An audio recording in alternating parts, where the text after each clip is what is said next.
Arrakis. Dune. Wasteland of the Empire. And the most valuable planet in the universe. Because it is here, and only here, where spice is found. The spice. Without it, there is no commerce in the Empire. There is no civilization. Arrakis. Dune. Home of the spice.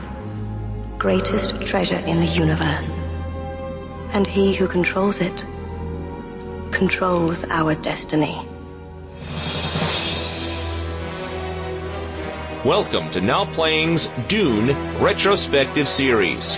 Do we have worm sign? Who should we have worm sign, the likes of which even God has never seen? Part of the Now Playing David Lynch Review Series. Remember, walk without rhythm, and we won't attract the worm. Hosted by Stuart. My greatest student and my greatest disappointment. Jacob. I can kill with a word, and his word shall carry death eternal. And Arnie. Men admire his courage. It will take more than courage to survive what's coming. Join us at NowPlayingPodcast.com each week for a new installment of this series.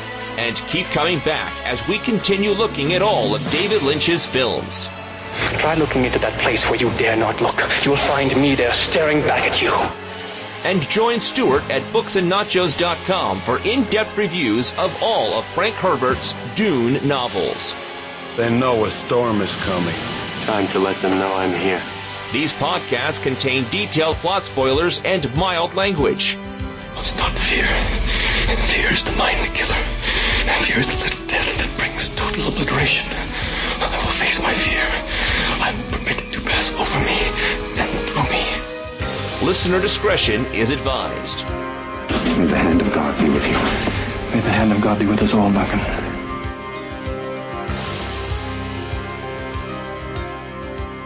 Today we're discussing Children of Dune, starring Alec Newman, Julie Cox, Ian McNeice, Stephen Burkhoff, Daniela Amavia, James McAvoy, and Susan Sarandon, directed by Greg Yaitanes. You have no idea who I am!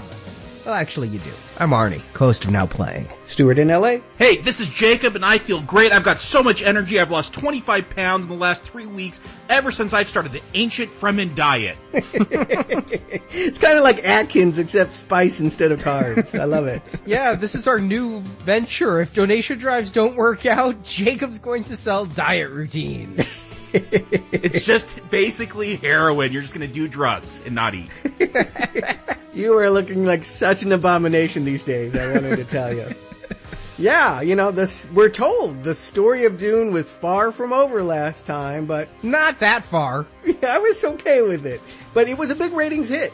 People did like this, even though I was kind of underwhelmed, as I usually am with Sci-Fi productions. I didn't hate the movie last week, but I wasn't itching for more. But somebody was, and so it got a green light. And a lot of the same creative people are still involved, though not necessarily in the same way. John Harrison, who wrote and directed last week, did write this screenplay. They did shoot it in Prague again. They did have exactly the same budget again, but there's a lot of new people here too. John stepped aside and gave directing reins to another TV guy, and the cinematographer, the composer, a lot of the behind the scenes talent wasn't available or didn't make themselves available to do it again. So I think that although it is very much a continuation of what we saw last week, it's got a different look and feel too. Yeah, I read that the first Dune miniseries was Sci-Fi's highest rated program at that time. And as of 2004, Children of Dune and Dune were the two highest rated. So they had a hit on their hands. I mean, I said that I was interested in it based upon last week's miniseries, and I was eager to go into the sequel and a little bit wondering why this was going to be the last Dune movie we're going to talk about. But we'll get to that at the end. I was just anxious to go back and see what happened to Muad'Dib and his concubine and everybody else. Yeah, and this is based on 2 Frank Herbert novels. It should be said that it's a 3-night miniseries. The first night is 1 book in its entirety, pretty much. Dune Messiah, which was written about 3 years after the original Dune, and then Children of Dune, which came about a decade after the original Dune, is nights 2 and 3. And so it was rather ambitious to, last time they took 3 nights to break down 1 book. Here, 2 books, double the pages, and it certainly doesn't lack for ambition. And it says Frank Herbert's Children of Dune. He wrote Messiah and Children of Dune. These aren't other writers that have taken over yet at this point? Yeah, absolutely not. Frank Herbert, until his death, was the only author for the Duneverse, as I guess it's called. And it's his baby, really. And even after he died, a lot of the continuing novels have been written by his children. So it stays within the family. But I'm covering all those over at Books and Nachos, so if you care to hear about those source novels, my thoughts are out there. And if I'm right, there's only 2 novels not by him, right? And they were based on his notes just because his last book he died on a cliffhanger? No, there's 16 novels other than the 6 he wrote. Oh. But yes, there was, to complete the arc that he started in the 5th and 6th book. I'll talk about that when we get there. I haven't even read that book as of yet. But yes, my understanding is that he had signed a book contract and didn't deliver the last book because he died. So his children eventually finished it 20 years later. Along with Kevin J. Anderson, as I mentioned, an author I really like. So I'm looking forward to the Books and Nachos greatly. But here, I was looking forward to this very much when I put it in and saw on the box the name James McAvoy. I had no idea that Professor X, the guy from Starter for 10, this actor that I like in everything so much I may see my first M. Night movie since Unbreakable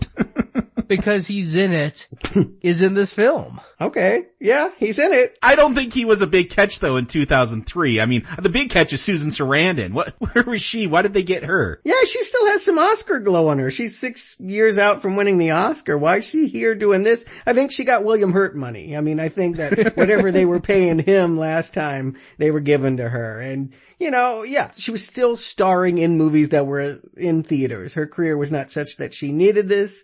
I have to believe that they paid her the right salary and that she just enjoyed being so evil.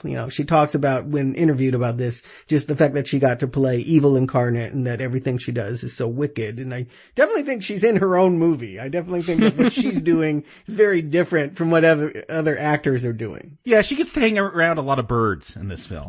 Maybe that's her thing.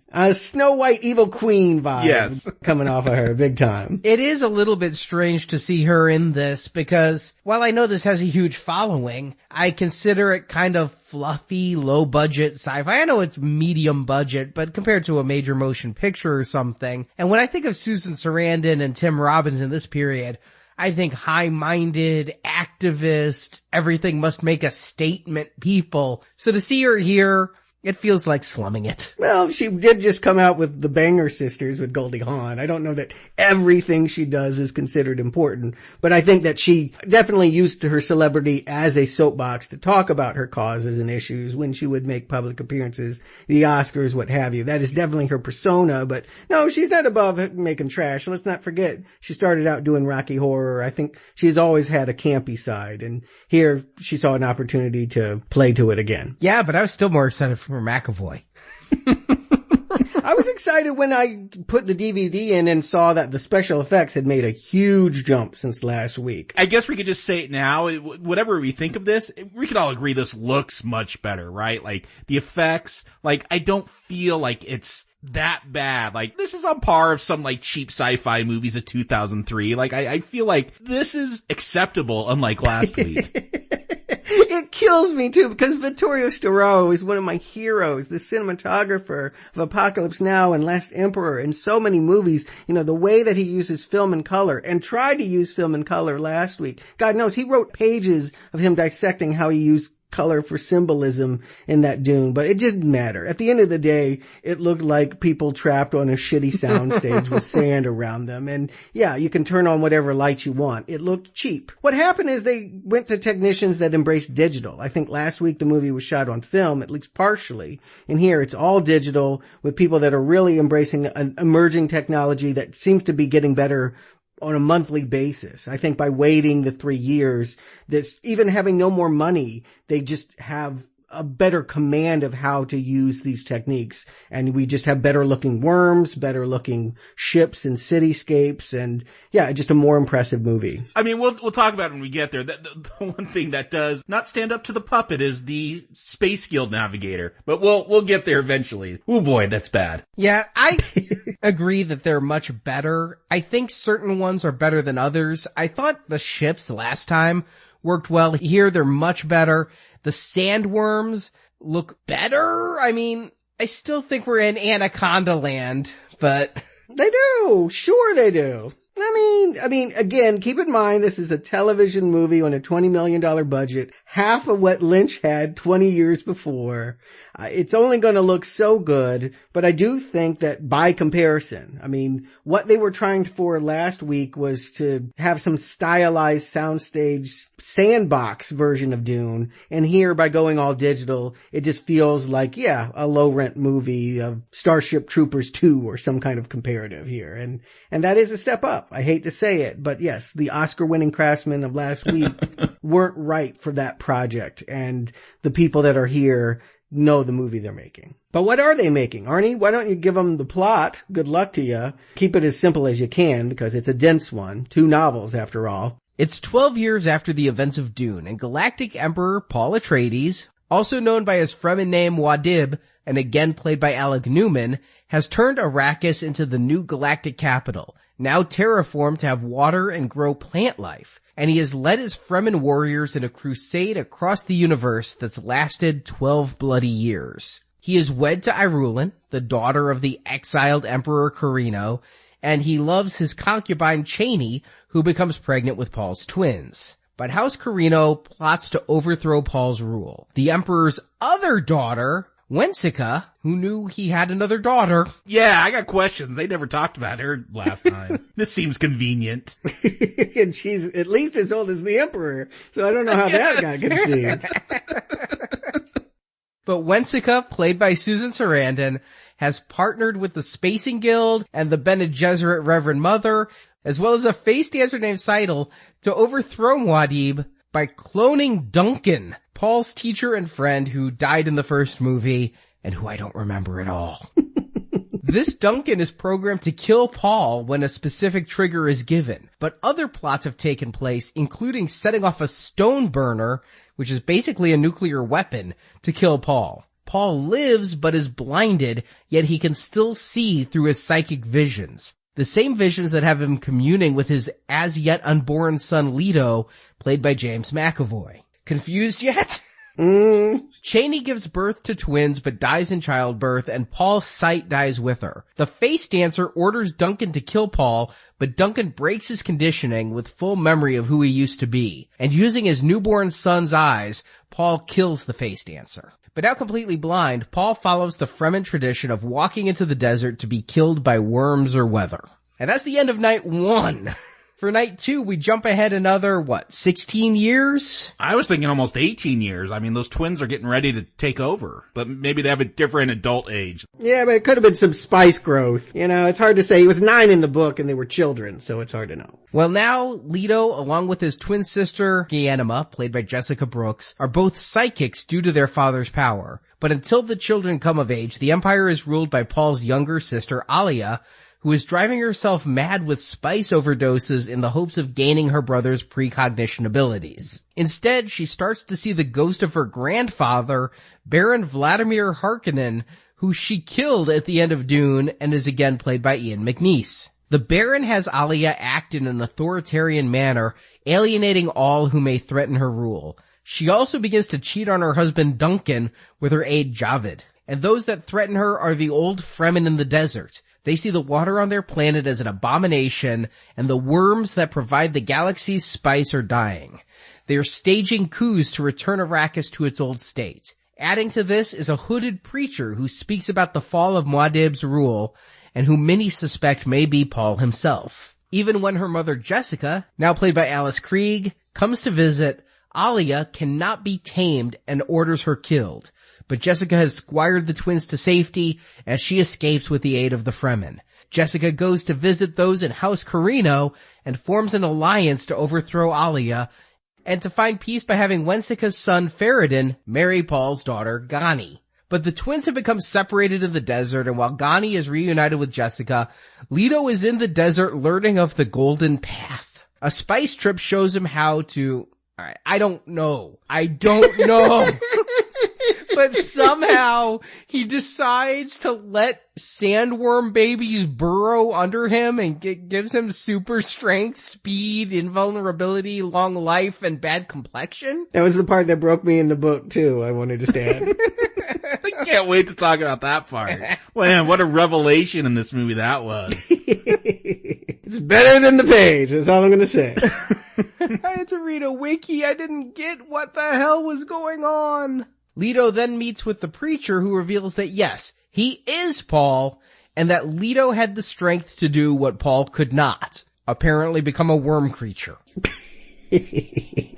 Paul then returns to the capital where he's killed by the Fremen, but during Ghani and Faradin's wedding, Leto appears and confronts Alia, who then commits suicide rather than continue following the Ghost Baron's orders. So are the like sands through the hourglass. Man, this is so soap opera. And then Leto runs like a roadrunner through the desert while his sister watches, telling Faradin that she will not marry him, but he will be her concubine as credits roll. Wow. What's the Hallmark card for that occasion? Congratulations. I don't love you. You've been cucked by my own brother, like... Wow. Can't wait to talk about that. I'm just going to put it out there. As someone that is going through the books and vetting the books before I get to these movies, I think I have a reverse opinion than most people that are into the Duneverse. They seem to feel like the second book is the misstep and that the third book makes the misstep worthwhile, that you have to get through the second book in order to enjoy Children of Dune. But I like Dune Messiah, and Dune Messiah is actually the basis of much of this first night. For me, what is impressive is, sure, anybody can proclaim themselves a Messiah, but what do you do after the parade, right? Like, I'm always fascinated with how you keep a peace rather than win a battle. And what was interesting about Dune was it allowed this so-called Messiah that we all presumed after the first film was going to do good things is actually the face of a bloody jihad that has been waged for 12 years. Yeah, I'm not sure I totally understand why this major intergalactic war is going on. I get that Muad'Dib is now in control. He's turned Arrakis into the new Empire headquarters. But yeah, they got what, Fremen or just followers going out and fighting on other planets for,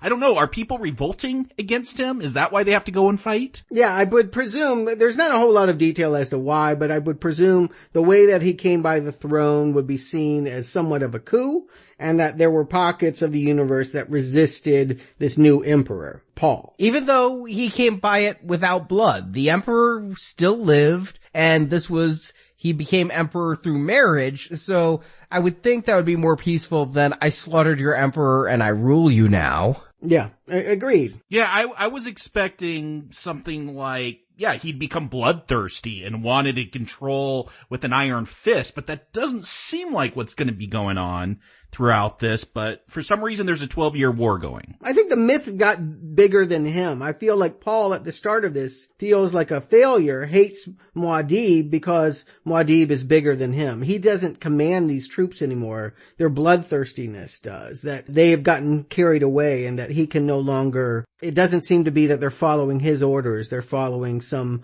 icon that they worship that they think is him. And just to jump forward a little bit, I think there's going to be an interesting development, conflict, whatever, when you get to his son and his son's job is to destroy that myth. I don't feel like we ever see that, like, what does destroying the myth of Muad'Dib mean for the universe, though? Like, we never come back to this 12-year war, probably because we jump ahead another, I don't know, 15 years, 18 years, whatever, but I would have liked, yeah, to know, it's a cool grabber, like, okay, there's this big battle going on, they're like on a snow planet, some guy has a son who loses his sight and turns against Muad'Dib, like, it grabbed me at the beginning, I just don't think it ever really plays out, like, what does it mean for this giant jihad going on? Yeah, I was a little confused because I mentioned last show that in both Lynch's version and the Sci-Fi miniseries version, Paul seems a little bit distant, a little bit stoic. And, we take him as the good guy because he is our protagonist, but I sometimes questioned, especially in Lynch's version, is he really any better than the Harkonnens? And here, to see this, it threw me for a real loop because I walked away thinking, he's brought peace to the galaxy and he's overthrown a corrupt emperor. So to start with this jihad, I'm like, wow, that's bold. He's the villain of this piece. He's gone power mad. And I mean, that's not an unrealistic arc for a person with absolute control, but yet he's still supposed to be our protagonist, which confuses me. So they're killing in his name and yet he can't stop them from doing it.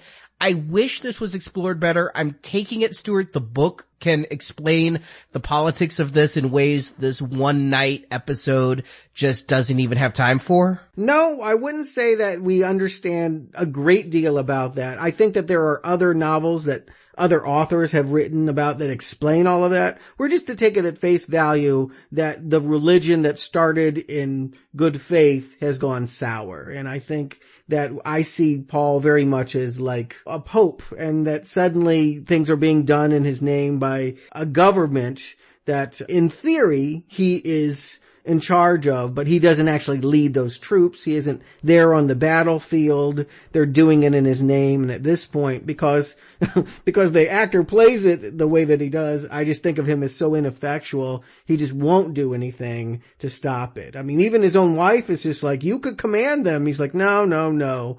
What we understand most about Paul is that he is burdened by being omniscient, that he can see the future and feels trapped by it, that he doesn't feel like he can enact his will because he knows how things will play out. And that is given a lot of attention in the novels. It's the major conflict of both Dune Messiah and Children of Dune, is characters that look at inevitability and wonder how they can influence change, and should they. And that's what I got from this when he's communing with James McAvoy, his son, in this vision of caverns and things, that he is seeing the future. He knows the future and he's trying to play through all the possible scenarios. And he's realizing there's really only one path for him. I guess there's two though, because they keep talking about the golden path. Having watched all 3 nights of this, I'm still not sure what that is. It's when you become a worm. I'll get into it in Books and Nachos, but the Children of Dune novel specifically is about evolution of characters, actual biological evolution. What the character unlocks is the origin of the worm, and that what he melds with eventually makes him a new species. He no longer becomes human. And so by doing that, he can lead us towards the golden path. That is the destiny. Here, I was very curious how they were going to dramatize that, and they've chosen to have this dialogue where, yes, James McAvoy and Paul are having a game of hide and seek in a cavern where the walls look like fingerprints, and we'll eventually learn that it's this lost city of Jacarutu, where the Fremen got so bad they had to be annihilated, and now it's this forbidden zone. Yeah, there's a lot of, again, I'm always looking with Dune, what's the hook here? What am I supposed to be getting out of all this? And I get there's a lot of different ideas, and I do feel like in Children of Dune at least, there is this common thread of what does it mean to be able to see the future, to think you're destined for something. We'll see Paul struggle with that. We'll see his sister Elia struggle with that. We'll see his son Leto II try to get rid of the future. He sees that as a curse. So I see little threads there. I never feel like they really develop those themes. And so, yeah, here, Paul, or Muad'Dib as he's now called, I don't even know what he really wants. All I know is Chani wants to return back to the desert with him. She doesn't even want to live in the palace anymore. Yeah, I think the important hook is that they established even in the first scene is that the old ways have been changed. By having this Muad'Dib religion, it means that old Fremen laws have been made invalid. and that angers a lot of Fremen, and they'll eventually create their own terrorist cell to fight back against Muad'Dib. Here in the first night, they're still on his side, more or less, but they're becoming disillusioned. We have these people that have always lived in sand come to an ice planet. It's the first time they've seen, water fall from the sky, and we'll see this character later talk about all it did was take away his son's sight. And the Fremen have a way of dealing with blindness. If you go blind, that's it. You are no longer of value to the tribe. You will walk out into the desert and die and not be a burden to us anymore. We don't waste our water, basically. It's barbaric. And so Muad'Dib did away with that. But in doing so, and in many other ways, in the ways that they're trying to change the face of the planet, they are taking native people's culture and destroying it. And I didn't realize they were setting this up. I thought they were setting up the father character for revenge. I had no idea they were setting up something like we needed to know about their law of blindness. But yeah, that's really what it was. Yeah, as they say repeatedly throughout this miniseries, plots within plots. I thought that father was setting something up once he got back to Arrakis. But the thing I do like, which tells you like the Fremen are going through something, assuming that's who's going out and fighting this jihad. Like this character whose son loses his sight says, oh, once I saw the sea, I forgot all about jihad. I did like that. Like once he saw like something else, like, oh, this seemed like silly to have this little war once he saw something other than desert. But then, yeah, it's weird because they want to keep their desert ways. Yeah. And again, if this were a TV series, we could have had a whole season of this war and really understood what was gained and lost and followed characters where we were not only invested in that as a concept to understand, but in people's lives and how it's changed. We would actually feel for someone that had lost their culture. Here we're just kind of told that that's happened, and so it's just not going to be as impacting. And yes, what we have to hang on to is Paul, which I don't feel has become any more interesting than he was last week. Last week he was a sullen, aloof kid that, became a messiah, and now he's an aloof messiah that doesn't feel like, even though he has all the power in the universe to do anything seemingly, he doesn't seem to want to do anything. And so he just continues to frustrate. I'm with the people that want to kill him. When I find out there's a conspiracy, I'm like, yeah, let's do it.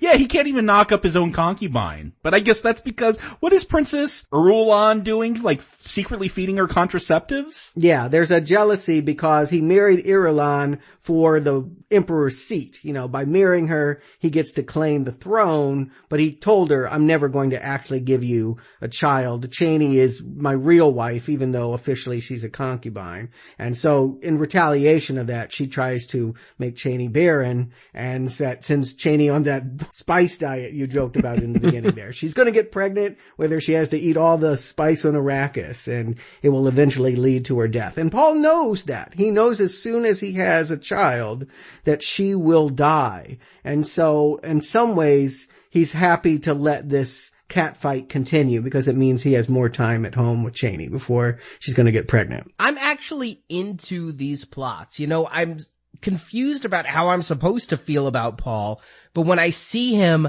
undergoing all of this stress, for lack of a better word, about everything that's going on and trying to find a way not to save himself, not even necessarily to save his family, but to save the galaxy, and all of these plots against him, including one by his own wife. Is that the same actress as last time? Irulan is the same. Is Chani different? No, Chani's the same. Chani is the same as well. Yes, that's what I thought. Okay. I could tell that was Chani.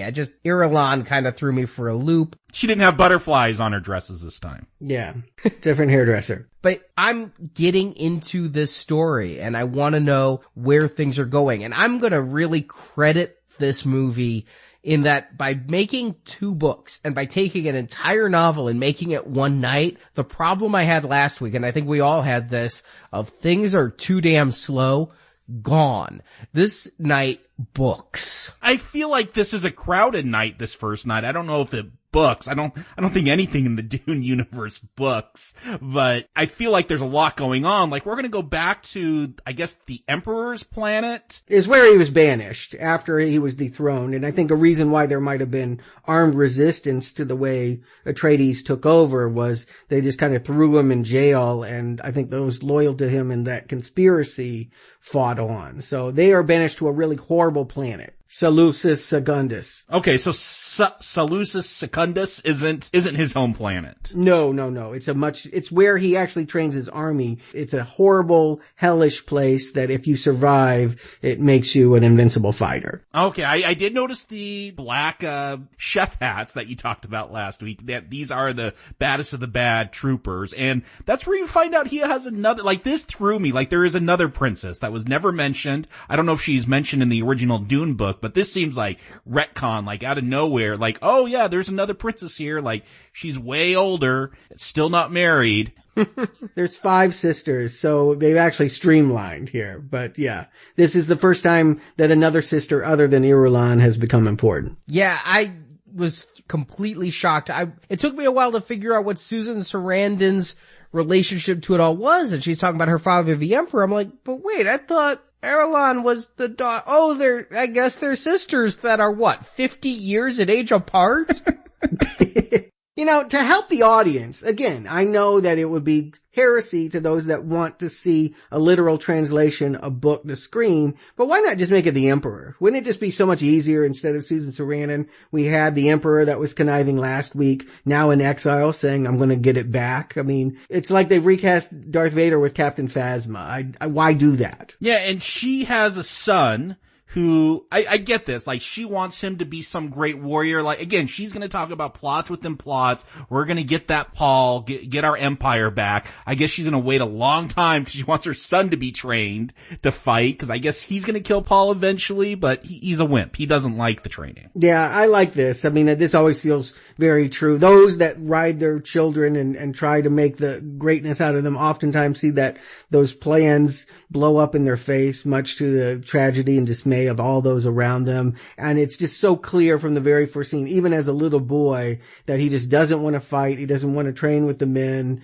that he just, he seems soft. And so Susan Sarandon's got a lot of heartache ahead of her trying to make this the ultimate badass killer like Sting or something.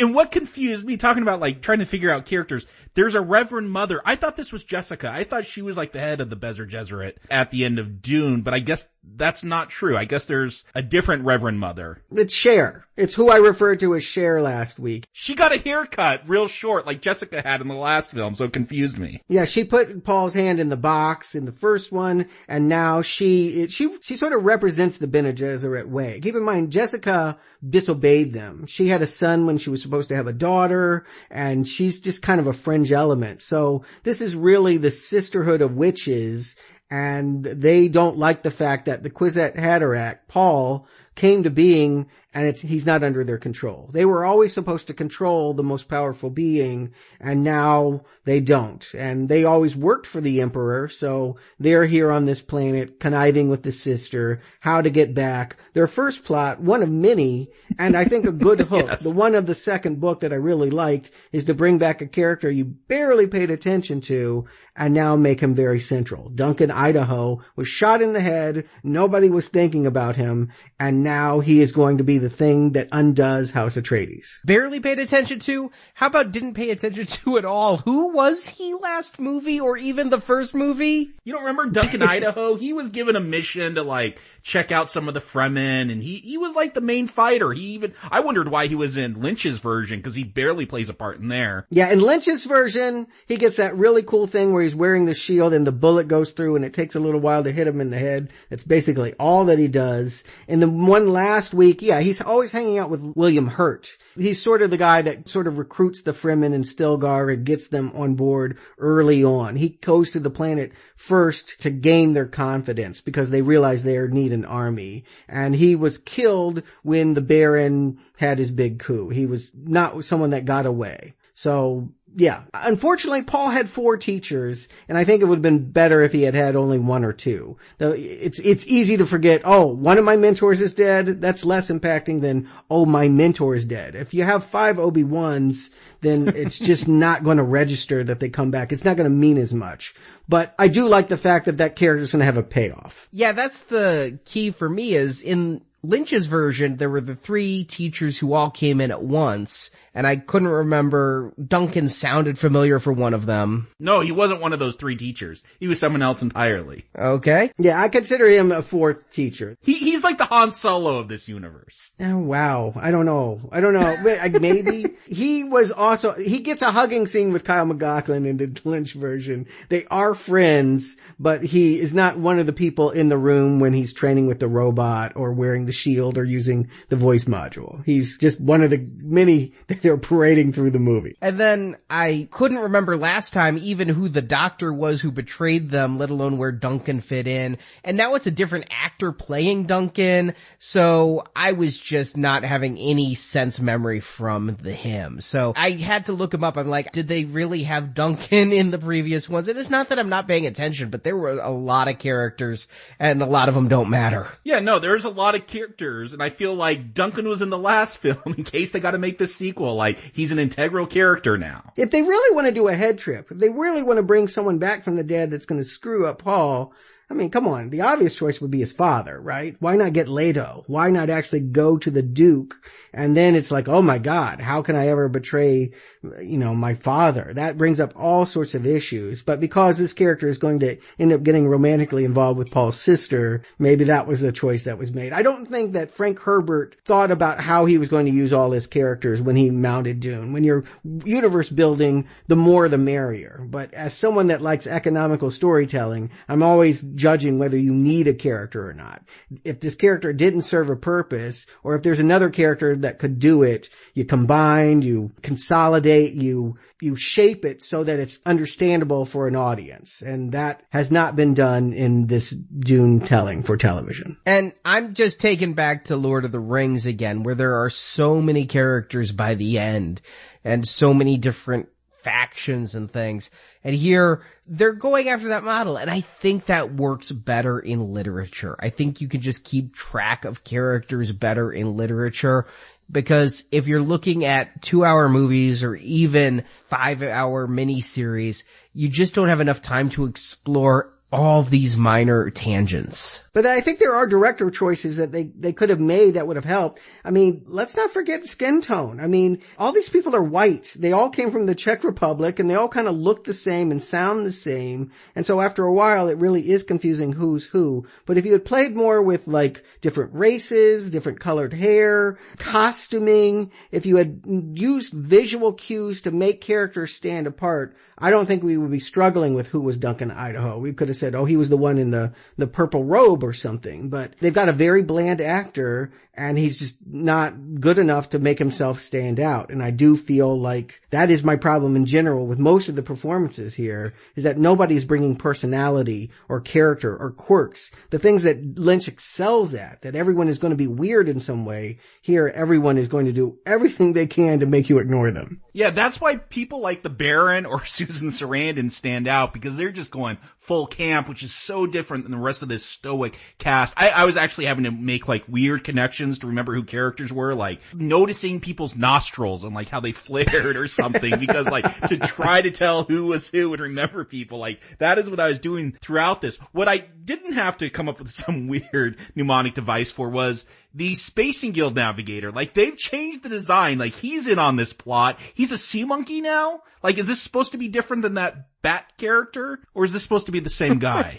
Or the same race? I think it's the same guy, right? Just different special effects team? Correct, yes. And I want to say, when we covered the Lynch Dune, I said, oh, this was his conception. It was not in the original novel. But when I read Dune Messiah, the second novel, it became apparent that he was just reading ahead. That Lynch knew that he was supposed to be making a series, and he brought a character from a future book into his first book. But they are basically humans that have been morphed by spice into, sea creature kind of things in a tank. They swim in spice is how they're constantly described. And so, it just makes me think of them as being somewhat amphibious. But their plot, I guess, they were able to get or they'll tell Paul they got the body of Duncan, and they did some science stuff to bring him back to life. But did they clone him? Like, they got a DNA swab and just grew him in a jar? Or did they resurrect his body? My belief is they didn't have really the term for cloning, or he didn't want to use a scientific term from Earth,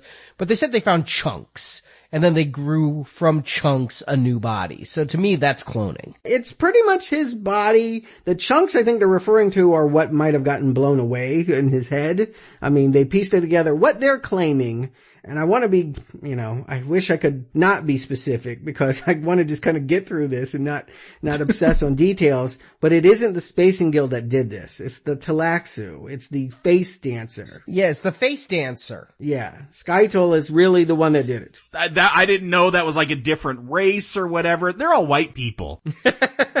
It is, for someone whose face is literally supposed to morph and dance and change, they got the most bland, looks like everyone else extra that's supposed to be captivating. And it is a frustration of this series that I don't feel like they have very many striking faces. And so you just can't tell people apart. But no, there's this other creature we've never met before who took this body. They use spice for the dark arts. They do kinds of experiments that are like Goebbels, it's like the Nazi stuff, just dark, ugly, unethical science. And one thing they do is bring the dead back, but they've never claimed to bring back their soul. They just reanimate the body. And so the question is, as Paul receives his old friend, does he accept him as a new helpful person from his enemies? Or does he believe that he can actually bring back his old friend, that memories do eventually come back to this guy? And will he be the old friend that we never got to know in the first book? Yeah, they call him, everyone seems suspicious of him once he's presented to Paul. What do they call him? A golem? A gula. I'm sorry, a gola. A gola. I thought they were referencing the Jewish myth of the clay creature that you put a symbol in its head and it comes alive. Yeah, I think they are. I mean, with Frank Herbert doing his own vernacular twist on it, he's got to always change the name a little bit. But I think you're right. That is the myth that they're exploiting. I wasn't sure, but yeah, I heard gola and I'm like, okay, zombie, resurrected being, reanimated corpse, clone, whatever you want to call it. It said to me, person without a soul. They didn't really trust him, and everybody's wanting Duncan killed. I'm thinking they should kill the bad CGI spacer instead, but Paul's like, oh, we're gonna accept this gift because he knows everything that's gonna play out. He knows Duncan is not going to betray him, but in fact will betray his training. Right? I mean, that's what I get. I think so. It's very difficult to know. Sometimes the omniscient know everything, and sometimes their vision is clouded, and there's a lot of dialogue about why that is. Frank Herbert goes into some detail about the fact that Paul, while omniscient, there are certain blind spots that he has because he's surrounded by so much mysticism and paganism. And one thing that is not in this version that I would have loved to have seen is the commercialization of Muad'Dib. That there are all these pilgrims coming in, and they're all selling tarot, and they're all making their own prophecies, and they're begatting their own prophets and what have you. And because everyone is foreseeing a different future, it makes it hard for Paul to see the actual golden path future. And I think you needed that. I think you needed to understand that he was surrounded by false soothsayers and all of that mysticism. There is a scene later on where the preacher, who, come on, we all know it's Paul, he does that Jesus overthrowing the tables and the money changer tables in the temple scene. That makes more sense now, that why he does that later on, because yeah, okay, they're perverting the religion or perverting the prophet. I got that a little bit, but now it's starting to click. Yeah, exactly. And we'll see the Bene Gesserit mother, the Reverend Mother, playing with a tarot deck. There was a lot of that in the novel, and here I just think it's a budgetary reason. They don't have time to explore all that background characters, and so basically we're just supposed to think that yes, as you point out, Arnie, Paul knows how it's all going to play out, so he's not going to worry about the fact that his enemies are planning a sleeper cell right next to him. But I do think it's a good tension for the novel. It's the thing I cared most about when I was reading it, but because these actors are bland, I don't feel like it has the dramatic stakes that it should. Yeah, I'm caught up in the what, but I'm not feeling a whole lot of pressure. With this many plots against him and everything, certain movies that have things like this, one that comes to mind is just like The Firm, where everyone's conspiring against Tom Cruise. I actually get this claustrophobic feeling while watching it, thinking there's no way out. Here, I don't really feel much of anything ever. I'm just watching and wondering, where is this going? What is going on? And when they get to hit the assassination attempts where he has to go into town to pick up a little person and then they literally set off a nuclear bomb to kill him, I'm like, wait, I thought the plot was to have Duncan do it. So why are they nuking? But it's the Fremen who nuke, right? And it's House Karina that is using Duncan? That's correct. There are multiple enemies, and it would be helpful to think that only one person was coming after Paul. But yes, it is both the people that he is leading that are feeling betrayed and want to kill him, and it is also the displaced royal family who wants to come back from the horrible planet and take the throne again.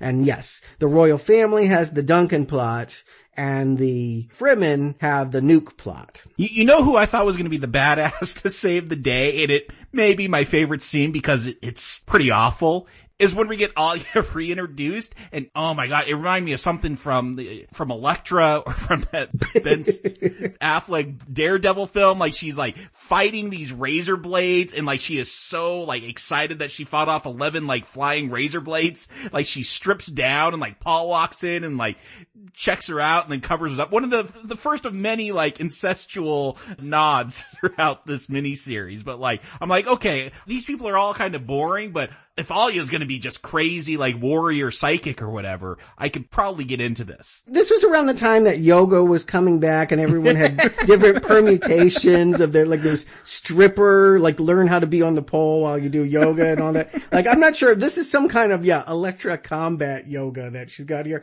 where the CGI technicians are doing all they can to animate the throwing stars so they don't hit her as it's not that she's avoiding them, it's that they're doing their best to draw them around her as she's flipping and throwing hatchets and what have you. It's over the top ridiculous. And I just want to put it out there. I never feel like sci-fi television shows do well when they try to emulate big screen action. Movies always do the action stuff much better than what they can do on the small screen. So when they try here in these little moments, it's just laughable. Yeah, it was pretty sad. That was one moment where the CGI really failed in my mind, but so did the flips. I'm like, that is so not the actress. Yeah, and this is not the character we saw last time. Alia, creepy girl, loved her in the Lynch version, was okay with the child they got last week. Here she's become a sexy Greek model who, carries none of the otherworldliness that we associate with Alia. We're supposed to think that she is just as strange, preborn, just like Paul, but honestly, the way it plays is that she just seems like a brat. No, I was sad that she seems to have lost her strangeness as she's grown up. Like, she is not that creepy kid anymore. She wasn't creepy in the miniseries, though. I really loved the creepiness of her in Dune. I didn't really get the character's place because it was so chopped up, but man, that child is quite an image with the voice and everything. And so I'm seeing that girl growing up here more than I'm seeing the little girl we saw last week. Yeah, I mean, she's weird enough to date a zombie. I'll give her that. That's pretty weird that she would have this relationship with Duncan while everyone else is like, he may be an assassin here to kill you and undo the entire family. And she's like,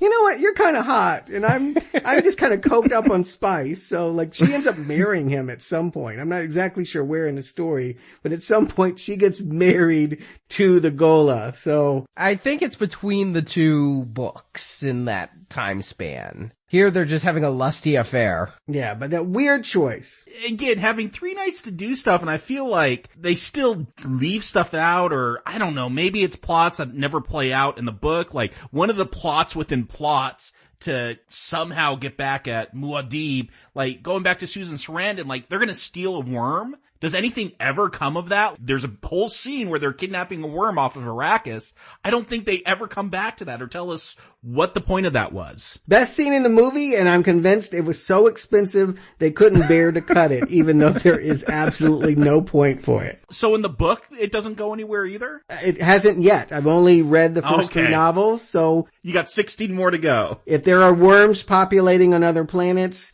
that may be something for it may be set up. I don't think it is from just the wikiing I did, because I had to know what book 4 was after book 3. But I'll say that I felt so bad for the worm in this. The way he's trapped by the water and then he lets out the mournful wail. I never thought I could feel pity for this worm as he's scooped up, but I do. Yeah, no, it's a cool scene. I like that they have this scene, but I am confused because these worms, I swear this is where they got the idea for Tremors from. Oh yeah, they're total graboids. I mean, can't they dig like underneath the sand, yet they have like an 18-inch trench of water and it can't escape? Like, I don't really understand why they're so afraid of water when they could just dig underneath it and go. You guys, I mean, yeah, I guess they could go really deep, but you just go with it. That's what they had the money to do, to trap it. This is completely contrived for this miniseries. It's not in the book in this way. There's no description for it in the book. It's just mentioned that a worm was taken away. Here, they had to visualize it. And I do like the idea that it's stressing in a visual way that by the greening of the planet, you're actually killing the thing that creates the spice. That it's the anathema of their whole culture is water. So that the more plants that are on the surface, the harder it is for the worms to do their job. And, you know, their death creates water. You know, that's the water of life. And so the cycle really is that what Alia and Paul are hoping to do to transform Arrakis ultimately would end spice and thus end everything about the culture. I mean, everyone uses spice, from the Spacing Guild that moves the ships to the Bene Gesserit that controls the bloodlines to, this Muad'Dib. Everyone needs it for their visions. Everyone needs it to do what they do. So they could ultimately render everyone powerless by this ecology. I think it's strange that greening and something that we always associate with fighting corporations and big business and all, it is the big business here. It is the big bad. Yeah, I took it almost as a ecological statement, altering the earth for your own needs is bad, even whatever you're altering it from. Yeah, this is like the opposite of global warming, I guess, but Muad'Dib did threaten this in the last TV miniseries, like, I'll just make this a water planet and destroy all the spice if I don't get my way, when he kind of pouted at the end there. But I feel like, okay, we've got all these characters, like the final plot within a plot in this first night is now that Paul is blinded from that nuclear explosion that went off, and he's had his kids now, he's had twins, Chaney's given birth. I do love this birth scene, like, you could tell this director, this writer, they love the baptism scene at the end of The Godfather, because they got that music going as she's giving birth, they got, the Sea Monkey Spacing Guild guy getting assassinated. They have all this stuff going on. I feel like they were really going for it here, but he's got his twins, and now that face dancer is going to threaten them. I gotta say, you mentioned the score. This score rang some bells when I heard it, no pun intended there, but I'd heard this before, so I did have to look it up. This is like some really popular music that they use for trailers of all kinds of movies. So I definitely heard this anthem before. It's possibly the best thing about the entire miniseries is the score brought in. I don't feel it always fits. Sometimes there's some Middle Eastern strings and all that sort of do fit the vibe, but sometimes, it feels like soaring horns for a different kind of movie. I don't feel like this is a movie where we feel swelling in our heart and are rooting for heroes. I think this is a conspiratorial, as you say, Godfather kind of plot where complicated characters are doing nefarious, sometimes heinous things. And so to hear trumpets, that's not usually what I'm feeling. I'm not usually feeling like, come on, Rock. This is going to be great. Yeah, it feels like Paul has lost his way. Even though he's lost his vision and claims that he's going to follow this golden path, he's lost control. And by the end of this night, they've gotten the conspirators, but it doesn't feel like I'm happy about that. I mean, they slit the throat of the Reverend Mother, they smashed the spice tank of the Navigator, and this face dancer thinks he's got Paul at a disadvantage by saying, your wife's dead. If you want her to come back to life like we did with Duncan, I can do that for you, but it means you have to give me total control of the spice. And he has to make a Sophie's choice there. Which would he rather have? Personal satisfaction with his wife, or accept the golden path future in which, he's going to let her be dead and not let this enemy have spice production. Is that what was going on there? Because I wondered why Paul just chose to not have his wife brought back. I did think that the faced answer was a little foolish of, I can move faster than anyone. Yeah, Paul's Muad'Dib. Have you seen his weirding way? I knew that was gonna come up. I liked that his vision. I mean, when he went blind, I just watched Daredevil season 2 on Netflix. And so I went to Daredevil. He's like, he's blind, but he can still see. He's got like Daredevil sense. But it was really Cheney giving him that power somehow. When she died, he was blind. I like that he had to use the baby's eye, the camera work to show the point of view of the baby, and then he's really blind for good. It was confusing to me, though, why it all happened. Yeah, I don't know that I have a real good answer for you. I mean, I think it's just mythic, the idea of, the all-seeing man. I mean, the blind soothsayer is as old as, Greek tragedy. I mean, that is a stereotype at this point, that someone that cannot literally see but can see all is a cliche. And so that is what Paul has become. And the fact that he's being somewhat punished, I think, for creating a religion that has done so much damage, he is going to do what the old Fremen way is to do. He's going to wander into the desert and he's going to kill himself. He's going to allow himself to disappear. And Paul, that character, is dead. His body will come back. There is an evolution in him, but I think what comes back is somewhat different. Yeah, I wasn't sure if he died or not. I mean, when the worm crashes down on him, it looks pretty fatal, and yet part of me thought, well, he's Muad'Dib. If anybody can take care of this, he can, and so I wasn't entirely sure. They didn't show a body. Yeah, and I think that's exactly how they leave the book. And when you're reading a story and you hear about a preacher that kind of looks like Paul, you're like, well, maybe it is and maybe it's not. However, in a movie, when you see it's being played by the same actor, it is! Come on! Yeah, I mean, it unfortunately, by being visual in that way, some of the surprise that they're building towards, I mean, I didn't know whether Paul was dead for much of the story arc. But here, when we get to night 2 and we see that a blind man has returned from the desert to preach doom and gloom, and he looks just like the actor before, and he's blind just like Paul went through, yeah, I feel like that sense of mystery. There's still a question about what does he ultimately want. His sister is now in charge, and she kind of keeps him alive. She could have him executed. God knows she's paranoid enough. But she keeps him alive because I think she thinks that he is her brother, and I think she's been told that he's harmless, that even though he's talking about bringing down her empire, he can do nothing really about it. Yeah, I laugh every time they're like, it might be Paul. I'm like, guys, it is. Come on, get over it. But, okay, Elia, she's upset because I guess she could see the future and now she can't. So she's just like tripping on spice all the time. She can't see the future as far as she wants to. And so she's taking more and more spice to extend that. And what it does, the book goes into this in much greater detail. I remember reading it and just feeling like, how are they ever going to show it? And the answer is, they can't. They don't. But she is able to stretch back through all her ancestors and commune with them. And as it was revealed in the end of Dune, one of her relatives is the Baron Harkonnen. Yeah, her grandfather. That is why he takes possession of her, is that she literally goes seeking answers from her biological cells. It's very Jungian. And there he is waiting to take control of her mind. I think, honestly, Frank Herbert just saw The Exorcist and said, how can I do a sci-fi spin on this? This threw me for a hell of a loop because I remembered briefly that Paul was the grandson of Harkonnen, or actually that Paul's mother was an illegitimate child of Harkonnen.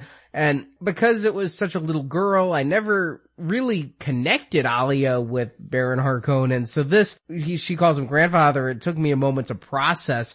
I never thought this was a real spirit. I thought she was insane. And this was like a multiple personality disorder thing. That's all I could read it as. I mean, the way I took it is that, yeah, she couldn't see forward in the future, but she could still see back.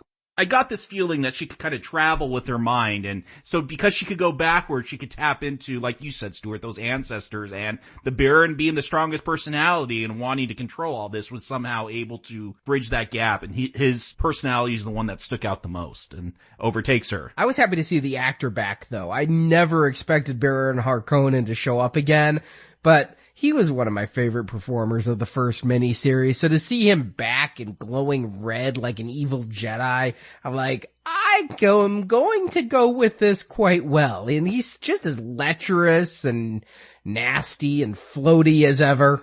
Yeah, he's like, go have sex with people because I get a joy out of it. Yeah, no, I think he's the reason she has that extramarital affair, that there's some handsome priest that she starts banging because, well, it fits the type of the Baron. Yeah, that's how I took it too, and that is strange, and I love it. I wish I did love it, but it was strange in the book, and I'll just put it out there. I didn't really like Children of Dune as a novel that much. I found a lot of it frustrating. I'll put it at that. Both in the way that things were described and ultimately the destinies of all these evolving characters. I felt like Frank Herbert was really challenging the way that we were thinking about all his characters, and that the Messiah was now the pariah who was railing against his own religion, and Alia, who was supposed to be leading this ecological revolution, has now become a spice hag that's, like just out of her mind and being controlled by the enemy.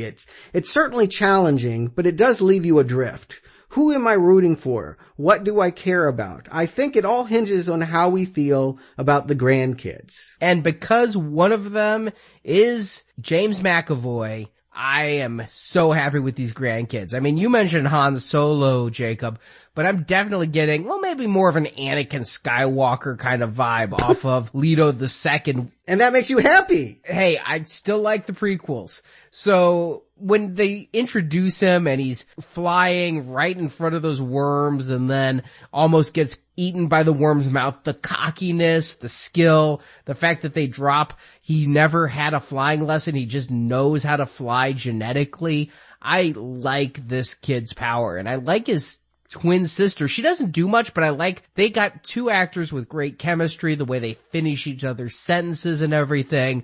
You get that they're communicating psychically as well as verbally. It works for me. Yeah, I'll give them this. They got more personality than most of this cast, and those are the people I tend to remember in this TV series. So James McAvoy, even if I didn't know who he was, yeah, I get that cockiness. I like these twins because, again, they stand apart from this sea of blandness. See, but I always thought they were threatening. I mean, you could say you like them, but I actually found the fact that they were hard to control and seemed to have a secret language and nobody understood why they were laughing or how they could do the things that they were doing.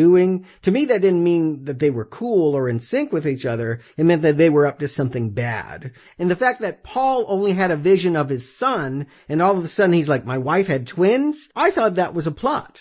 I thought someone had planted a child that was not his into the family. And so for much of that book, I was just like, who's this Ghani? I don't like this Ghani. It's going to be somebody's kid Ghani. And it turns out that it was just a twin, but it was very confusing the way they did it. Yeah, it's a little bit sexist. Ghani's going to stand around and get married while Leto gets to become a worm superhero, I guess. But what gets me to like Leto especially is he says a good ruler should be sensitive to those he serves, not godlike. I like that he's like has the opposite mission of his father. Paul was there to become Muad'Dib and this prophet and this icon that people would use to wage jihad, and Leto is against all that. He wants to destroy that image. So that's one of the reasons I like him and go, okay, maybe this is a hook, a plot, a storyline that I could get into with this universe that I've been rather cold to. Yeah, I mean, Frank Herbert, I feel like enough time had passed that he was looking at generations. If the first one came out of the Eisenhower idealism, that this was now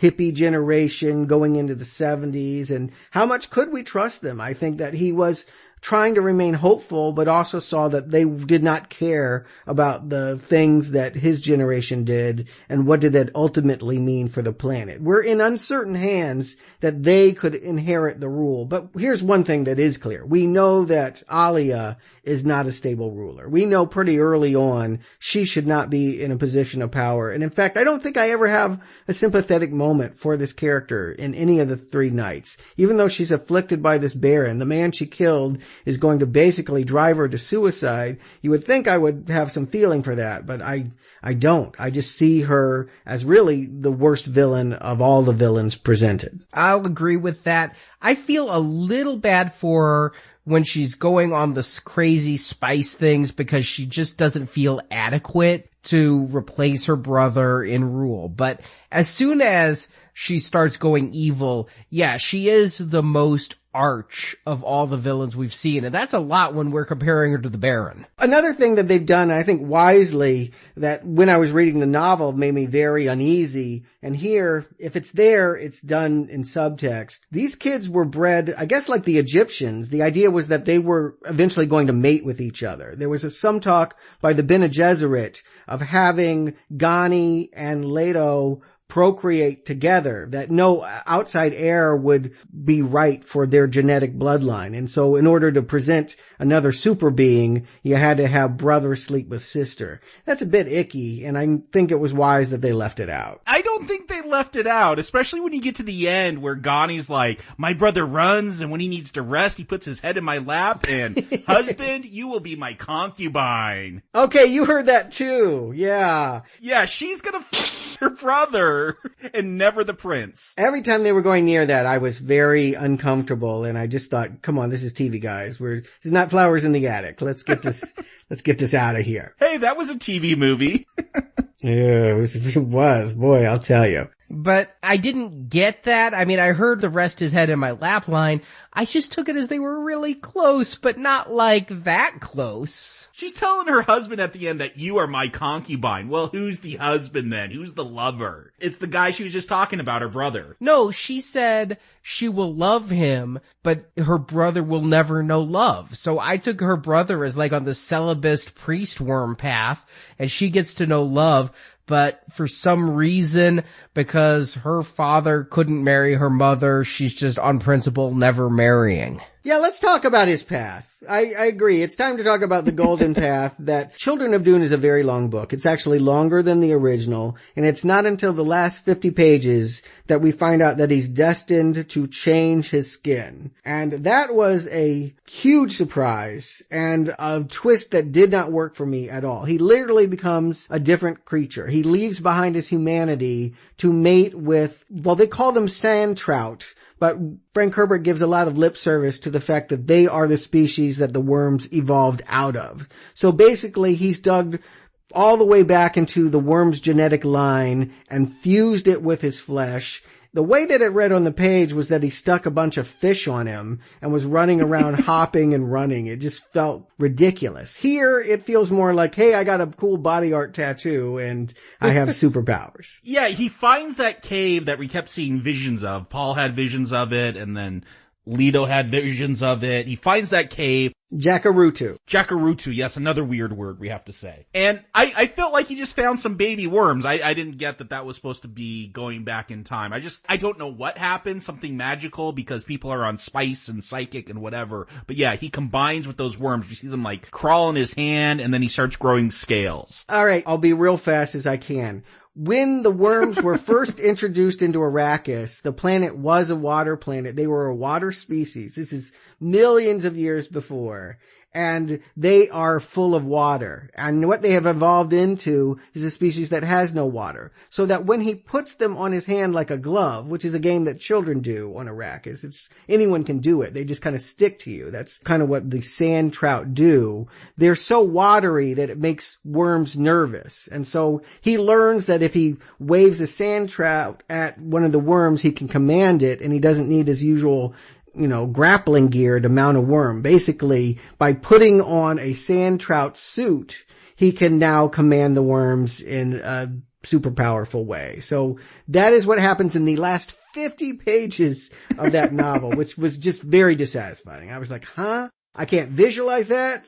I can't understand that. This seems like a dumb fix-all for what they were building up towards. Yeah, spoiler alert, I had to jump and read the wiki on book 4, and it's like thousands of years later, and Leto is a half worm, half human thing, meaning he's a worm with human head and arms. And I'm like, wow. What? I'm remembering Lair of the White Worm a little bit, and like, I was stunned it went that way. I wish that this miniseries set it up and explained it a little more. They talk a lot about the Golden Path. They never really tell us that when he sticks his hand in and pulls out some worms, he's morphing into a new being. And then when he starts running like Cal from Smallville, I'm really lost. But that's good, Arnie, because the answers are bad. We don't want it to be like the book, because if it were, you would be like, no, you can't do that. That's a betrayal of the character. Here, the way it comes across to me is these twins went out into the desert because their sister was getting a little too crazy on the spice. They were hunted by these lions in a semi-unconvincing scene, got separated. He found the lost city, and then, yeah, something mystical happened to him. You don't really need to understand what it is. The less you know, the better. And now he can come back as a superhero. And I think that's all you really need to understand. To know the science behind it is to be disappointed. Yeah, I never took it as he was some other creature that the worms were afraid of. My reading was, because this was about Arrakis, it changing, and the worms not liking that change. Like, he was trying to bring the worms back, so he was turning into a worm, and I guess taking on their powers. Like, they could, I don't know, wiggle through the sand really fast so he could run. I don't know what's going on. I just thought... Run like the trout. Again, I want to remind you, they're called sand trout, so I'm picturing fish when I'm reading this. I was happy to see they looked like worms. And I don't necessarily want the science of it. I want the spirituality of it. I am fine if you say because he is the son of Muad'Dib, he is going to merge with the worms. I just needed a little bit less cryptic doublespeak and a little bit more, why is this happening? It just seems to be happening because we're on the last night of the miniseries, and so much else is going on. I mean, they're talking about how they tried to raise the worms elsewhere, but it didn't work. I guess that's the resolution to the worm stealing scene from night one. They're talking about how the spice is running out. The worms are going to die no matter what they do. The planet's too far gone. I think there's a lot happening here that is intriguing me, but it's so much that I don't know that any of it's really satisfying. Well, that's because Leto is the character that's interesting to us. Then they got all the other characters that are just left over from the series that they have to invent plots for. And I feel like anytime you're bringing up those old characters, sometimes they're okay as a performance, but all the time I feel like, who really cares? Who cares that Paul's mother comes back from Caladan, decides to go teach her Bene Gesserit ways to the son of Susan Sarandon, and then gets him engaged to Ghani? I mean, that is a plot nobody cares about. Did you think they were going to sleep together? Cause I really did. They're like, at one point, Susan Sarandon's talking about the seduction of the Bene Gesserit, and then there's like this bedroom scene with him and Susan Sarandon. I'm like, that's a little May, September. Oh no, it's Cougar Town all over. Yeah, he's on Planet Cougar and loving it. Yeah, this prince, I mean, you get Theoden. I guess the whole reason he was introduced as being this wimp is because, yeah, we're gonna get to the wedding of him and Ghani while Leto's out running around with the worms. And like, his whole twist is because he's a wimp, because he's not gonna fight, is he's just gonna rat out his mom and go, oh look, she's got all these plans to go against you guys. Look, I don't need this to be Star Wars, but this is just all talking and standing around and posturing. I want something to happen. I'm not taken in by this story with the way it's being told. And Frank Herbert writes that way. A lot of his stuff is just thick with characters pontificating, and that he gets lost in the ideas of things. Not a lot happens in Children of Dune, even though it's nearly 500 pages long. It's just him mulling over these concepts and allowing his characters to think aloud about them. So you have, a novel that can be condensed down to 2 nights, but what you really have to ask yourself is, are the supporting plots that compelling? Another plot that's going on here that feels like it should be its own movie is the break between Fremen and Atreides.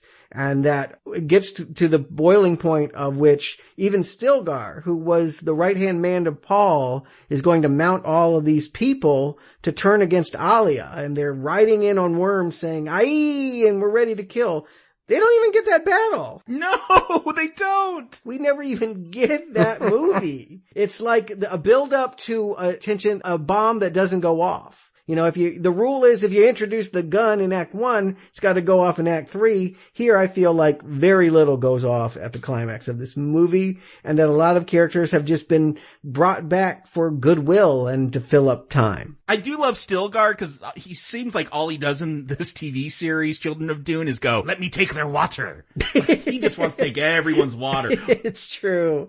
That is like hailing off frequencies. You know, every like supporting Star Trek character has their one line. He is water obsessed. But like what happens when Duncan Idaho? I don't even remember what happens. Like his wife's going to commit suicide. He gets cuckolded because his wife is cheating on him and he hears it. And I feel really bad for the guy.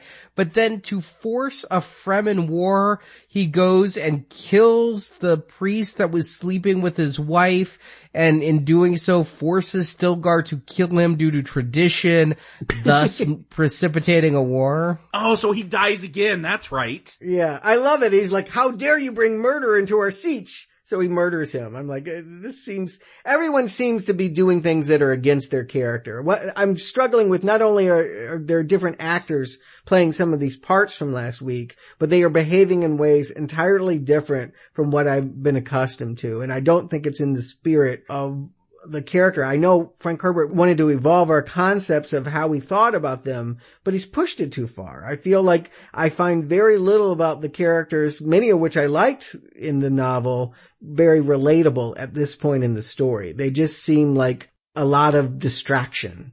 And it doesn't help that we have uncharismatic actors giving bad line readings to it all. I mean, Irulan, who needs her anymore? She's all so happy to have raised these kids. And I mean, honestly, do we need any scene? She's the teacher, right? With the short hair now? Yeah, that's the princess. Yeah, she's the sister of Susan Sarandon that's always just talking about how she's done a good job because she still loves Paul even though he never gave her a kid. Yeah, there's so many scenes of them in like that garden just like talking and like, ugh. Yeah, here's the thing that's really important to stress. Dune is not an action story. It is not full of the kinds of things that we think of with space fantasy like Star Wars. So I was really curious to see how they were going to dramatize that. And the answer is they're not.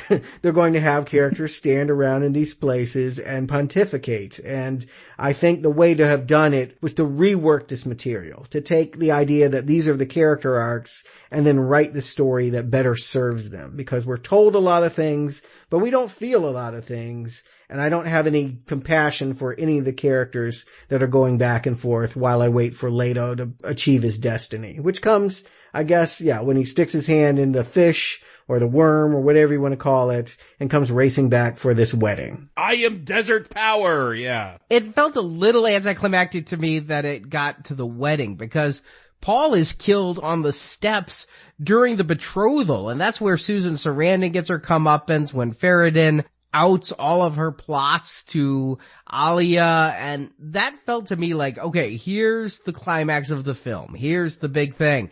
No, we're now going to just like have a dissolve to wedding dresses and that wedding dress too. Vera Wang up top, mom jeans on the bottom. What is that? Yeah, what was with that? I don't know. The best part is when Leto shows up.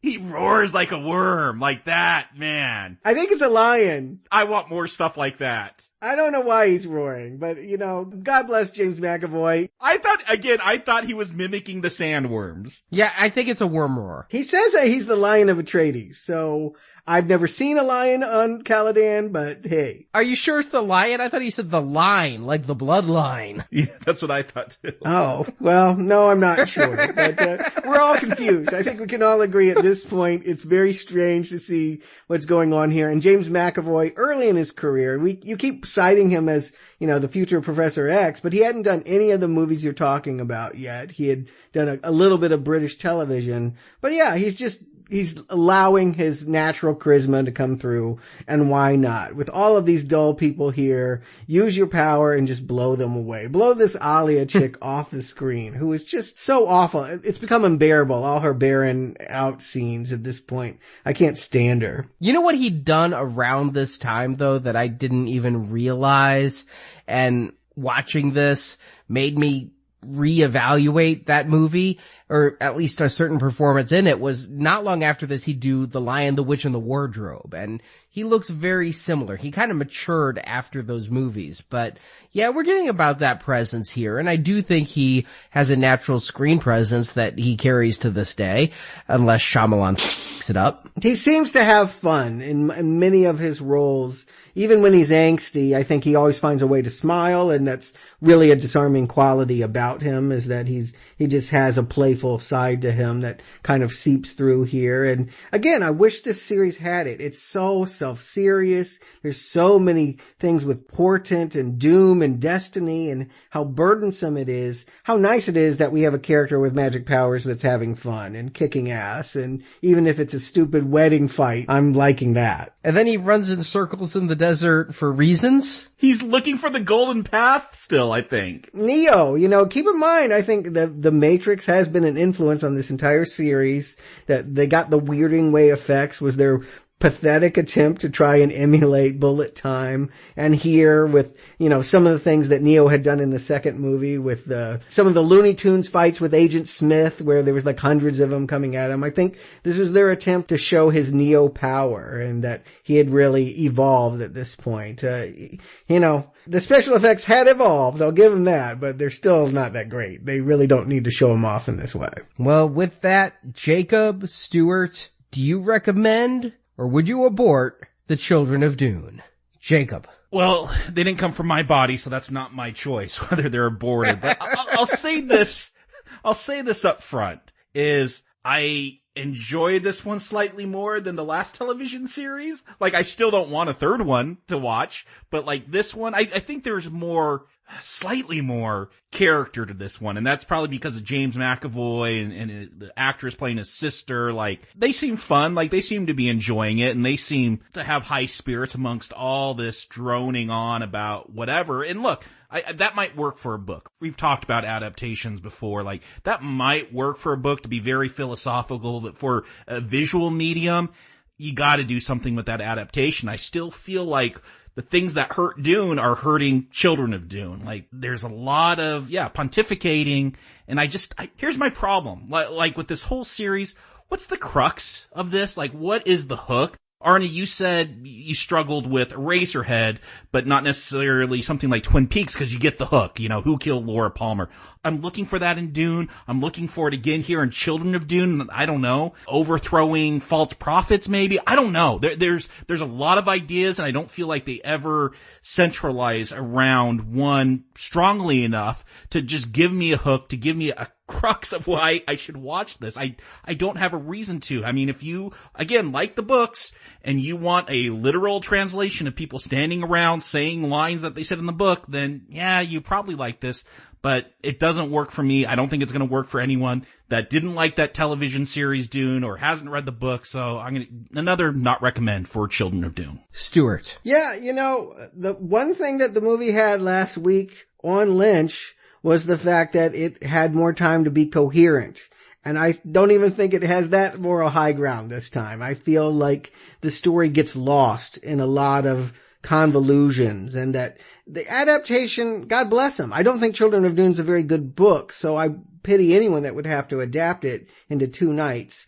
But they struggle to make meaning for all of these characters. As you say, Jacob, you end up watching a story in which it's fine, I understand basics, but why should I care? They never tell you why you should care, and unless you love the character of Leto and Paul, then I just don't think that there's an entry there. Lynch knew one thing about the novel. It may have been convoluted, you may not have understood the literal plot, but you always followed the characters because they were so quirky and compelling, and there was an atmosphere that made you want to ask questions knowing you'll never get answers. Here, I don't want any more. This is a boring world, and it is that spicy flavor that sci-fi movies always seem to have. There's just that distaste that they put into everything to make all their sci-fi dry, dispassionate, just uninvolving. I mean, I like the Duneverse. I like the first 2 Frank Herbert novels. And so I should be on board with at least half of this series. But it is really the wrong choice, I think, to make it such a low budget TV movie spectacle. The only way to do it is to have big screen ambitions, but to have the time, maybe TV now, HBO, it could maybe do this justice. But no, as it currently stands, I'm going to say that, yeah, even if you like the books, even if you thought that novel Children of Dune was great, this is going to disappoint you. There's just too many compromises made technically and through the plot. Well, I'm a little bit more on the fence than you two. I had to end up doing math on this recommendation. Did you wiggle your fingers around as you do it? James McAvoy and a score. Can James pull it through for you? How much does Arnie like James McAvoy? Let's find out. I'm looking at it as 3 nights. And that first night is Dune Messiah. And I thought that was a really involving night. It brought me in.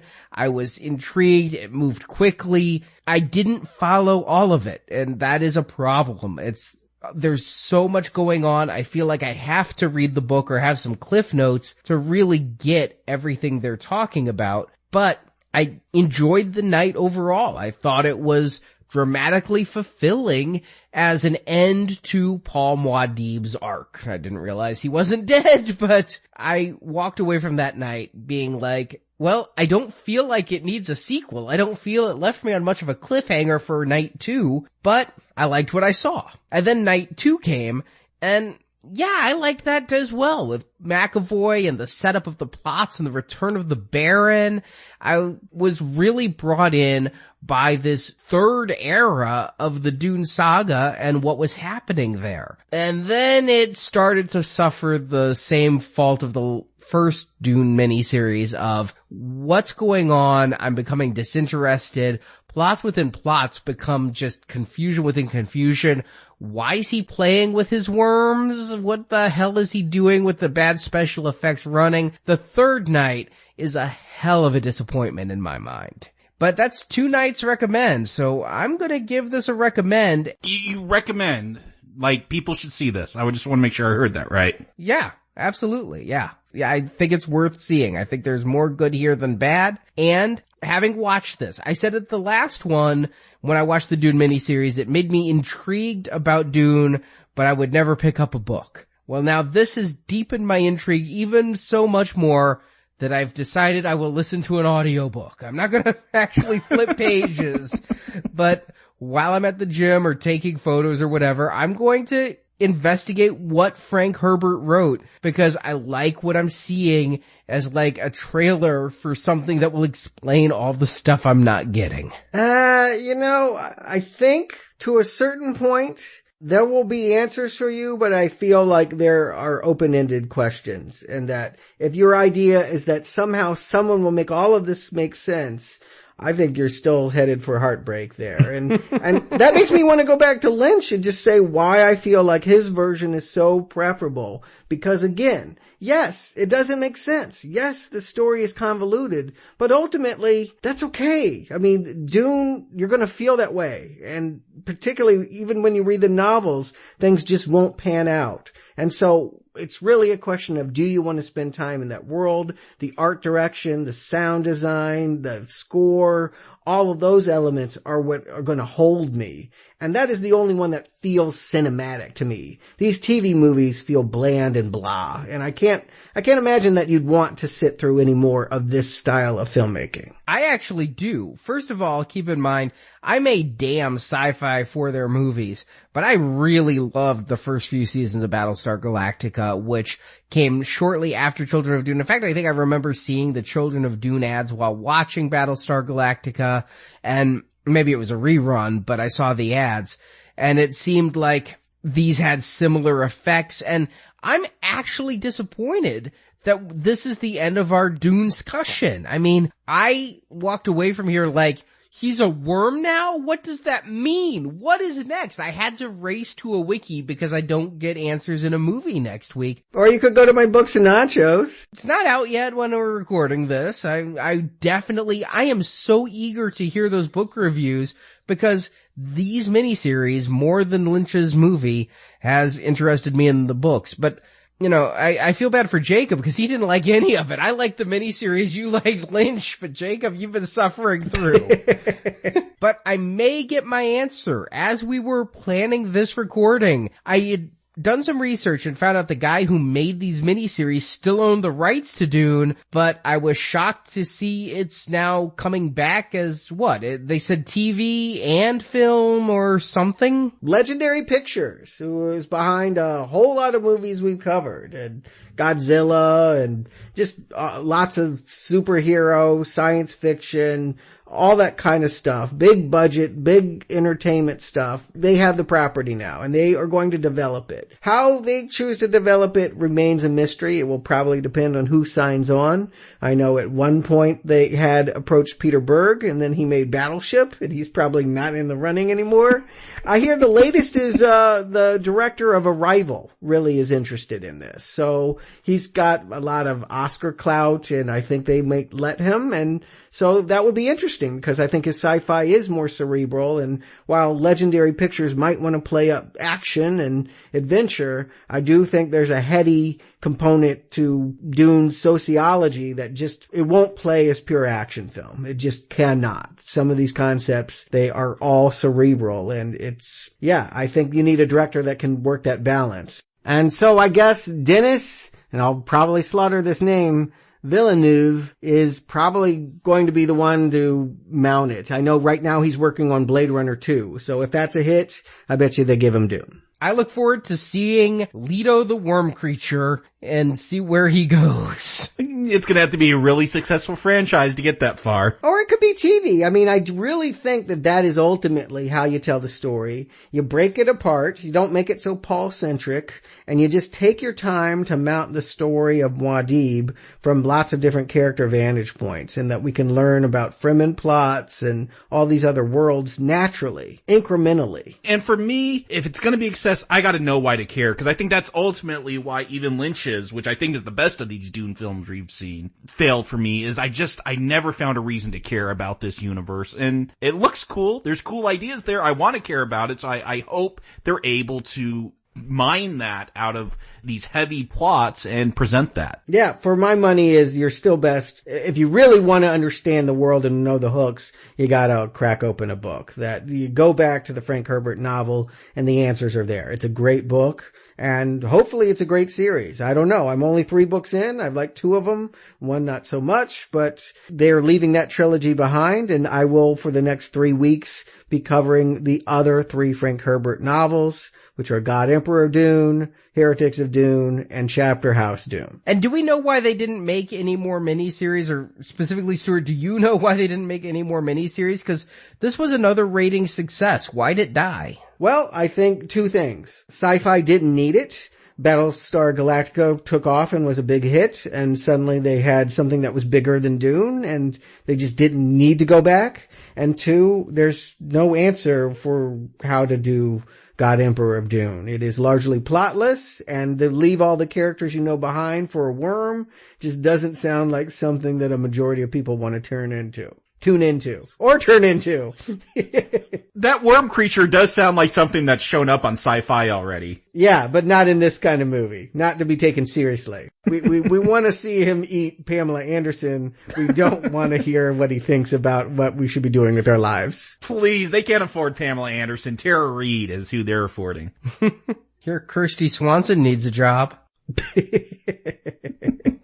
Indeed. And if you want to hear more about her, please join us at our donation series. We've still got a couple more weeks where it's available. We've covered all the sci-fi horror of 1986 in our gold level. We've now moved on to this Friday, the second movie in our Reanimator Platinum series. I know Arnie and Marjorie, you're big fans. I'm learning about this. It's really my first time ever fully watching and committing to this series. And it's my first time reading the Lovecraft Herbert West stories. And so I will be comparing and contrasting those there. Spoiler alert, I think it's the inverse of Dune.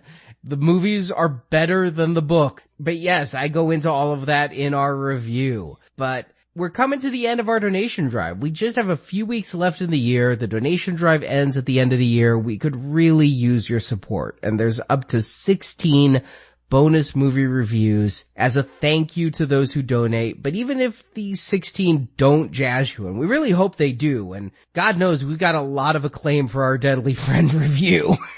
Yeah, it's been a very surprising series. Even if you think horror's not my bag, we really do cover a lot of terrain there, and I think we have a lot of fun looking at different styles of horror and comedy, lots of comedy. Even the ones that weren't good. You know, someone liked every single one of them, honestly. Yeah, I agree. A lot of them were intentionally funny, and probably some of them are better for, like Deadly Friend, for trying not to be funny, but being hilarious. And while we finish off Children of Dune, Children of the 80s may be excited to win Deadly Friend on DVD, signed by Christy Swanson. Beep, beep, beep, beep, beep, beep. You know the one, kids. I mean, yeah, this could be potentially Wes Craven's worst movie, the worst movie of the year, the worst movie of the decade. I don't know, but if you haven't seen it, why not win a copy? Because you shouldn't spend money to. But you should spend money to hear our review.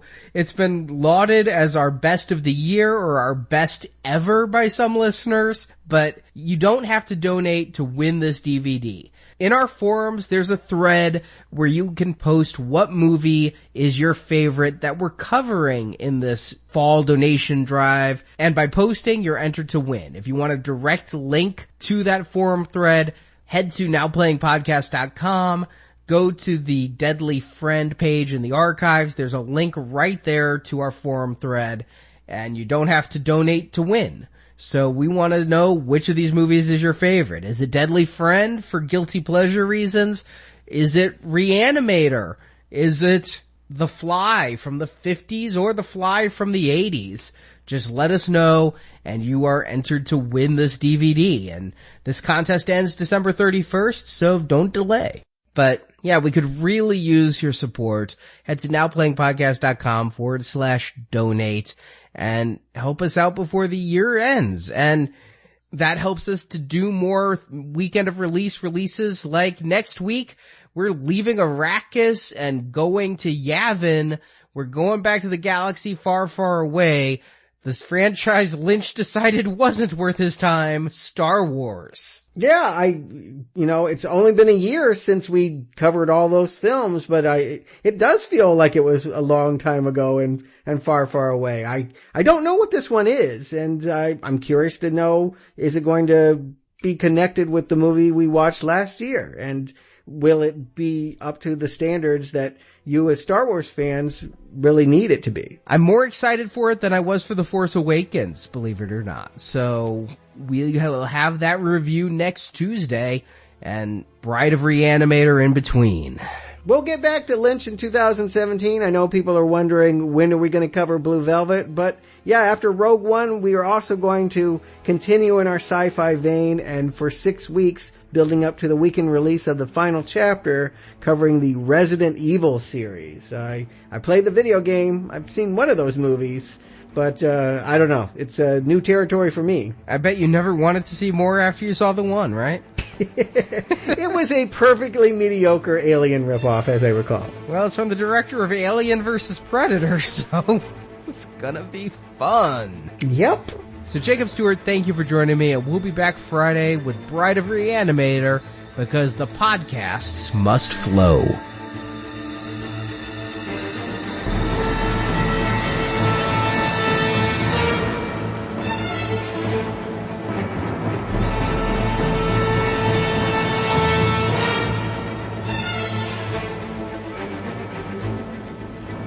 I'll miss the sea. But a person needs new experiences. They jar something deep inside, allowing him to grow. Without change, something sleeps inside us and seldom awakens. The sleeper must awaken.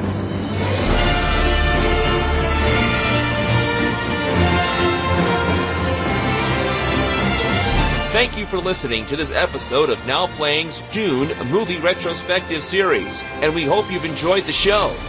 Will we ever have peace, Muad'Dib?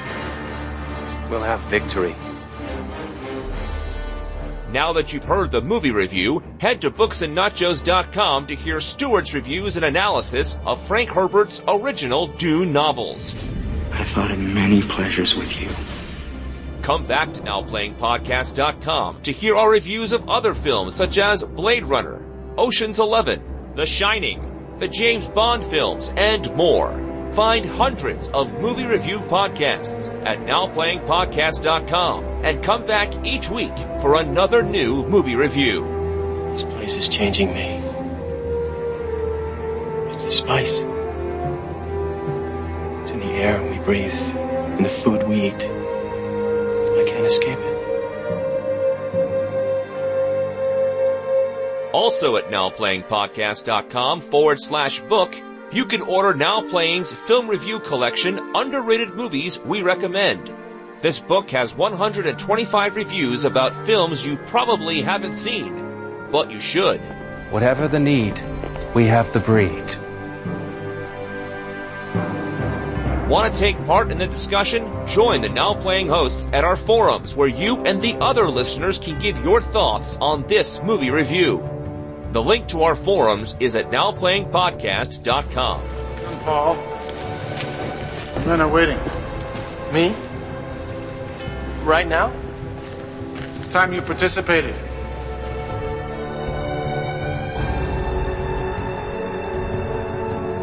The time of plots and revenge is coming to an end.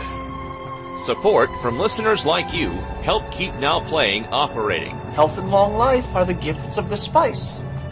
You can find a link to donate using PayPal at the bottom of our website, NowPlayingPodcast.com. I've seen how they die.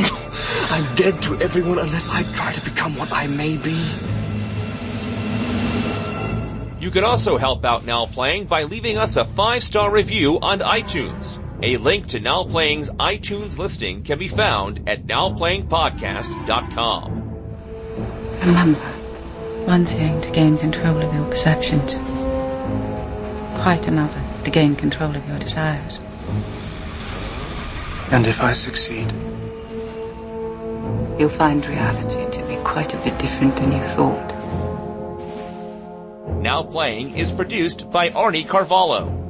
He is a natural leader, like his father. Now Playing is edited by Heath and Arnie. What's in the box? Pain. The pain! No! Enough! No woman, child, ever withstood that much. Now Playing credit narration by Brock. The voice from the outer world, bringing the holy war. She had. The film discussed in this podcast is the property of its respective copyright holders, and no infringement is intended. The first step in avoiding a trap is knowing of its existence. The opinions expressed on Now Playing are those of the individual hosts and may not reflect the opinion of Venganza Media Incorporated. Some thoughts have a certain sound. Now Playing is a Venganza Media production, copyright 2016, all rights reserved, and no part of this show may be reproduced, repurposed, or redistributed without the written permission of Venganza Media Incorporated. Be sure he recalls his flimsy denials when he's face to face with death's sweet smile.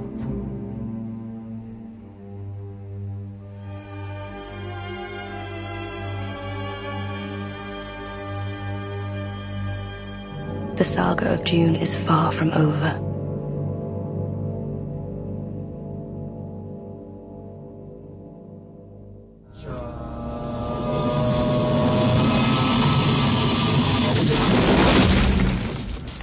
Arnie, why don't you give them the plot? Good luck to you. Keep it as simple as you can because it's a dense one. 2 novels after all. Yeah.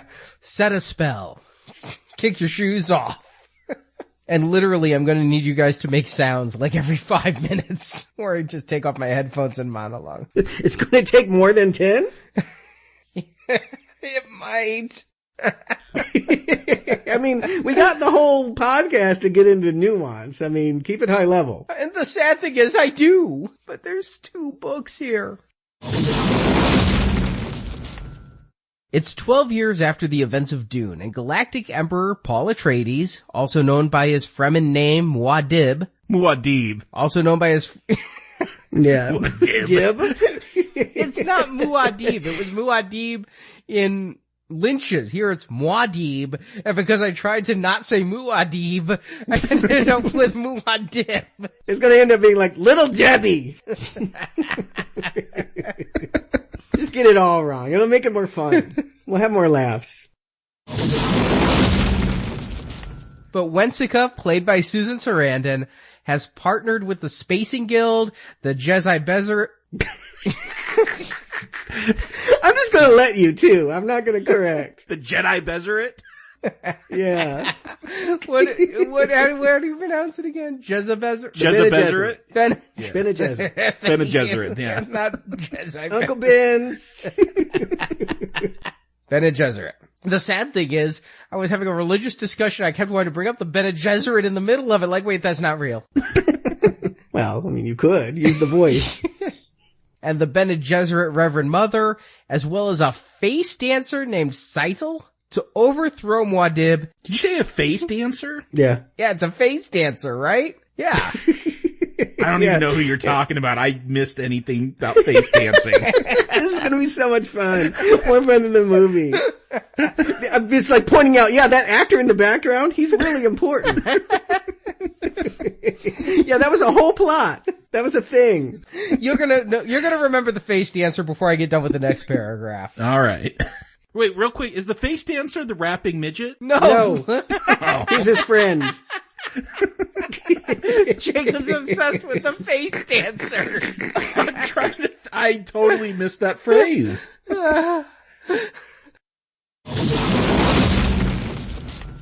And using his newborn son's eyes, Paul kills the face dancer. Now do you know who he is? He was the guy with the knife hanging over the crib. Yeah, no, I remember that character. He also killed the rapping midget during this part, though, so it's easy to get confused. It is. I went high level. I just ignored the midget. He raps, though. He does like ancient medieval times rap. Like a Leprechaun episode. Well, now, Leto, along with his twin sister, Gonorrhea? Yeah. You can just call her Gandhi. Her name doesn't even matter. She doesn't do shit in this movie. Ghanima? Is it Ghanima? Yeah. Okay. I think it's Ghanima. Yeah. Ghanima, yeah, something like that. And forms an alliance to overthrow Alia and to find peace by having Wensica's son from... I hate these names. Ferredin. It's not spelled the way it sounds. And to find peace by having Wensica's son Ferredin marry Paul's daughter Ghanimia. It's just like Harold Ramis. I'm just gonna let it go. Ghanima? Just say Ghani. They call her Ghani. Okay. Marry Paul's son or... I can't talk. Now simple words are losing you. The power of speech is going to be completely gone here in a couple of minutes. We need to wrap this shit up and get into it.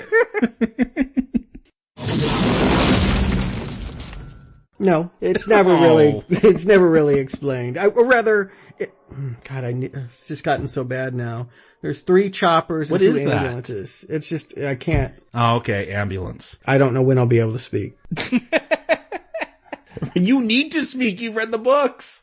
I know, but while you can't speak, there's some song that ends with like ba-da-da, ba-da-da, and I can't place it, but I've had it in my head all week going Muad'Dib, Muad'Dib, Muad'Dib. You gotta give me more than that. Yeah. I don't know any other notes. It might be Who Let the Dogs Out. I don't know. Okay. A song like that. All right. I don't know. Yeah, I think you need a director that can work that balance. And so, I can't remember his name now. Let me get it. It's like Dennis something or rather. Hold on. What is your name? Dennis Villeneuve something. It's probably something I can't pronounce. That's why I don't remember it. Hold on. It is. Yeah, it is. God damn it. And so I guess Dennis, and I'll probably slaughter this name, Villeneuve,